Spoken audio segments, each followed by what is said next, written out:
As a sales rock star, this is what you have to do. You have to welcome that stall. You have to welcome that resistance. See, most salespeople are so excited about what they have to offer when they ask for the close that they forget it's actually not about them. It's about the prospect's problem and their pain points.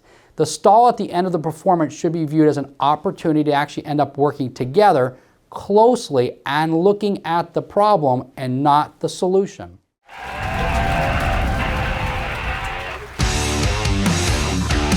A sales rock star knows to move away from the money and the solution when they encounter a stall or any type of resistance. You see, so many sales lounge acts keep trying to push the prospect to sign on the dotted line. Stop talking about that if you encounter any type of resistance. Take a break and go back over the problem. See, if you focus back on the problem, it's going to bring that prospect back to the solution. As a salesperson, it's normal to feel that a stall or any type of resistance is a rejection. See, most salespeople feel that when the prospect is starting to stall them, that they're actually being rejected.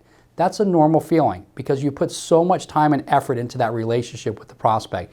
Here are two things that you do not want to do, or you're going to talk yourself right out of a sale. These are two things you don't want to do. The first thing you don't want to do is this. You don't want to stop trying and go right for an appointment. The second thing that you don't want to do is you don't want to become aggressive and really pushy with the prospect. What you need to do as a salesperson is go back over your discovery process. That is the key.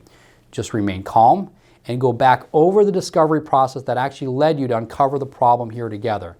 See, you cannot assume that just because somebody says they want to think about it, that they're not going to buy from you. That's a big mistake a lot of sales lounge acts do.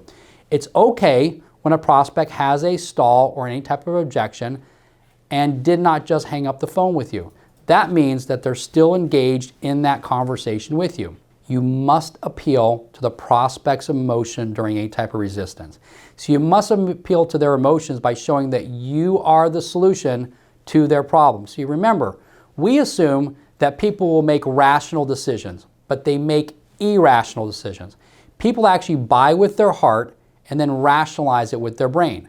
A sales rock star is going to welcome that stall or that resistance because they understand all that that means is they're asking you to convince them why they should actually do business with you. Here's a great line to always remember that appeals to someone's emotions. I'm here to work with you, not against you. They don't care how smart you are or that you're the best sales rock star in the world.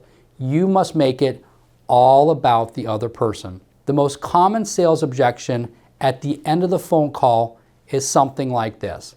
I want to think about it. This is something a lot of salespeople hear. Here is typically what you will hear from a sales lounge act when they're faced with this type of stall or resistance and their response. Let me ask you, what do you want to think about? Or what is there to think about? See, if you've ever uttered these words before, the call is over. You've just told that prospect that guess what? It's all about you. Here's how to handle the I want to think about it. Jill, let me ask you a question. What is your number one concern now that you're actually going on to Medicare? Do you see what the sales rockstar just did? They went after the problem, not the solution. See, the sales rockstar can now go back and reopen those pain points with facts so that the prospect sees them making a decision now that will actually stop that pain. Here's another common objection at the end of a phone call. I need to go over this with my spouse before I make any decisions. Very common. This stall gets a lot of salespeople because they feel that if they let the prospect go over it with their spouse, the spouse will think that it's an absolute no-brainer as well, and they'll just get a phone call back. The problem is that the sales lounge act is assuming that the prospect just needs to get a green light from their spouse. This is the biggest myth in sales today. If you're talking to the decision maker on the phone, that is not the case. Let's talk about how to overcome the I need to talk it over with my spouse. Here's how you can respond. Jill, let me ask you a question. What questions do you think your spouse would have? See, whatever questions their spouse would have is actually the same question that prospect currently has, and that's why they're not moving forward with you. If you can address those questions, your chances of closing that sale will increase dramatically. Here's another common objection at the end of the phone call that you might be faced with. Can you please send me something in the mail? See, this is another very popular stall that you're going to get at the end of the phone call. See, when a prospect presents the salesperson with this stall, it has nothing to do with the information. It has to do with the fact that they do not clearly see the problem or see you as a solution to that problem. Here's how you can overcome the send me something in the mail. Jill, what you don't need right now is more information. You need what's best for you. Let me ask you a question, Jill. See, here's where the sales rock star goes back over the discovery process, starts asking questions to find out what is in the prospect's pain point so that they can go back after that problem.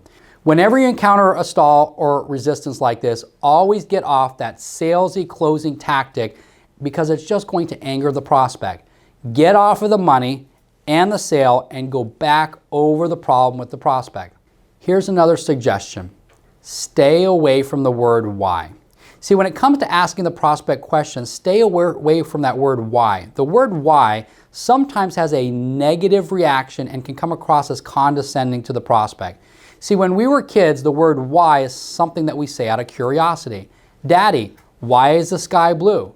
As kids, our imagination and wonder are behind that word why. The word why, though, can be condescending. See, when we get older as an adult, that word why has lost that imagination and that wonder, and it becomes more of something we use when we get upset or condescending. Son, why did you do that? Or why did you forget to close the fridge? As kids, we use the word why when we're talking up to somebody. As adults, we actually use the word why when we're talking down to somebody. Here's the solution. Use the word what in sales. See, a better word to use as adults when you're curious is the word what. Here's an example of how to use the word what when you're talking to a prospect. Jill, besides the monthly premium, what is your biggest concern now that you're going on to Medicare?